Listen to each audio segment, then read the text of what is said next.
Good morning po and welcome po sa 5th generation Hobby Shop. Welcome to another video testing. Shoutout po natin si Sir Norhadin ng Malate. Sir, welcome to 5th generation Hobby Shop. This is the Crossman A4P. Bagong unit natin. Airgun. CO2 powered. Ang bala po nito ay steel ball or bolitas po. 4.5mm steel ball. Ayan. Ayan. Bolitas po yan. Dumidikit po yan sa magnet. Ayan. 4.5mm steel ball. Ayan. Tapos, ito naman po yung kanyang propellant or CO2. This is Pop Dyno CO2 cartridge 12G. Disposable siya. Non-threaded. So, bali yung sa magazine po, dalawang CO2 mamaya papakita ko lang din po sa inyo. Ayan. So, ito po yung kanyang propellant. Ito naman po yung kanyang projectile or yung bala. Okay? So, meron siyang full automatic, semi and full automatic. What comes in the box? May kasama na po itong red dot optic. Papakita natin mamaya yan. And ito, additional order. Meron siyang kasamang green na laser. Nasi-zero din yan. May adjuster yan.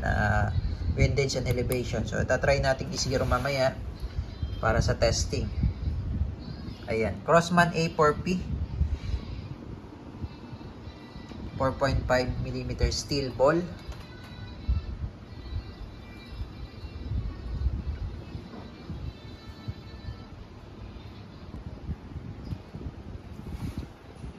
Ayan. So, bali yung bat na to, sir, as is na yan. Nakaganyan na yan. Hindi na siya na-adjust.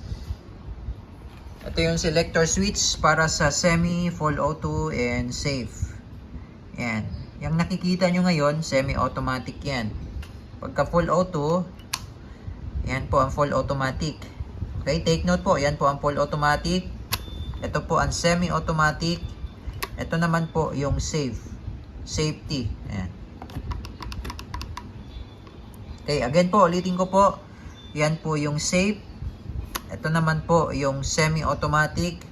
Ayan naman po yung full automatic. Okay? So, pwede pa po kayo ditong maglagay ng ibang accessories. Katulad ng angle red dot, flashlight. Yan. Okay? So, tingnan po natin yung magazine.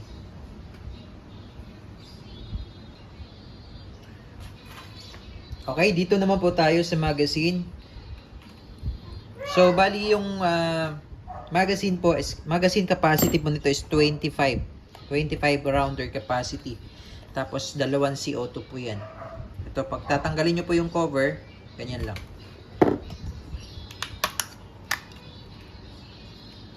Okay. So, may kasama na po siyang free na silicone oil. Owner's manual, tsaka yung Allen para sa red dot, pang-adjust, pero mamaya isi-zero na natin. Okay? So, ito po, yung magazine, bali dalawang CO2 po. Ngayon, ang una nyo pong lalagyan, yung dito sa may left side. Kasi pag dito sa may right side, ang nilagyan nyo, pre-flow to. So, pag ito ang una nyong nilagyan, sisingaw lang yung CO2, sayang. So, ang una nyo pong lalagyan is the left side. Yan, may makikita po kayong first. Yan. Ito po yung una nating lalagyan. Okay, pag maglalagay naman ho kayo ng CO2, lalagyan nyo muna ng oil itong part na to. Every time po na maglalagay kayo ng CO2. Papatakan nyo po yan ng oil.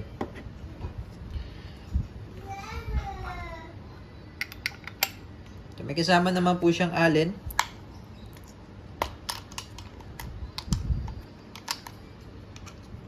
Pamihit. Ayan. Okay, so higpitan, kailangan mabilis po ang pihit, sir. No, kailangan mabilis. Yan. Tapos tamang higpit lang po. Huwag niyo siyang higpitan ng todo kasi po pwedeng bumigay ito. Baka mag-flatten. Pangalawa tayo.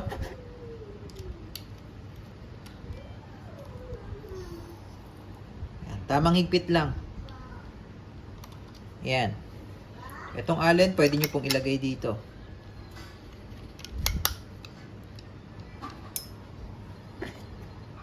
Tapos, pag tatakip naman, ganyan lang.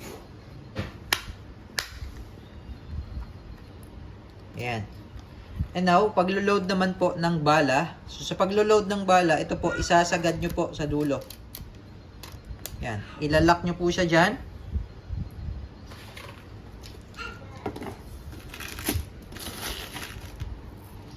Dito nyo lang po ihuhulog yung bala.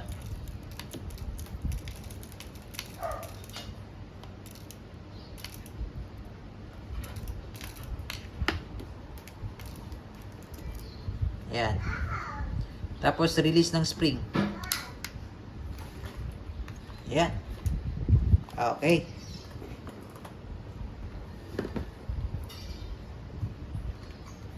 Ito po yung kasahan. No? Ito po yung kasahan. Kailangan po, pag ikakasan nyo po, ipipress nyo to. Itong part na to. So, hindi nyo mo yan makakasa pag ganyan lang. So, kailangan i-press mo to. Ito. Yan, yung gumagalaw na yan. Yan. Kailangan ipipress mo yan. Okay? So, pagka hinila mong ganyan na hindi nakapress to, hindi mo yan mahihila. Yan. Ito, ipipress mo to Yan. Yan. Okay, testing. So, isisiro muna natin yung red dot. Ito pala yung red dot. Di ko pala napakita. Ayan. Yan, yung red dot. Yung patayan yan, ito lang. Yan yung off. Tapos yung level 1. Level 1, medyo mahina yung dot niyan pa sa level 1 eh. Tapos level 2. Yan, malakas. Yan. Yan yung off. So, ito naman yung switch ng laser. Yan. Yan, ito switch. Okay, tapos ito yung adjuster. Ito naman yung windage, elevation and windage. Elevation and windage. Adjuster yan. Okay, so i-zero lang natin, sir. I-zero ko lang yung red dot saka yung laser. Tapos testing tayo.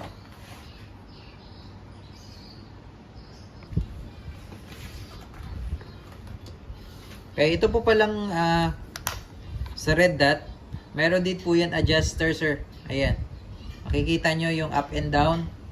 Ito yung elevation. And then ito naman po yung windage or yung left and right. Alin ang kailangan nyo, kaya meron siyang kasamang allen wrench.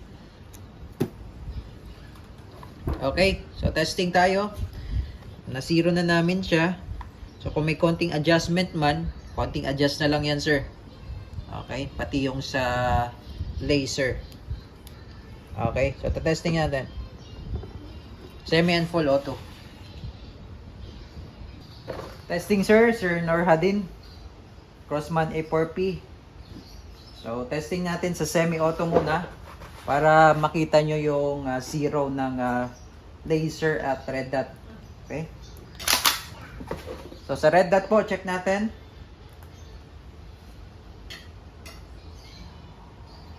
Firing.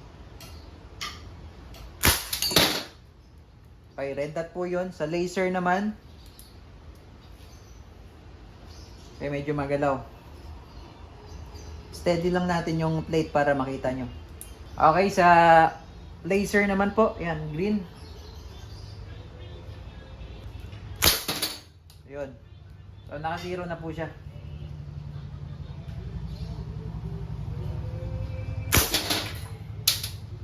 Yan. Okay. So, semi-automatic po yun. Ngayon, switch tayo sa full auto. Full automatic. On po natin yung red dot. Firing.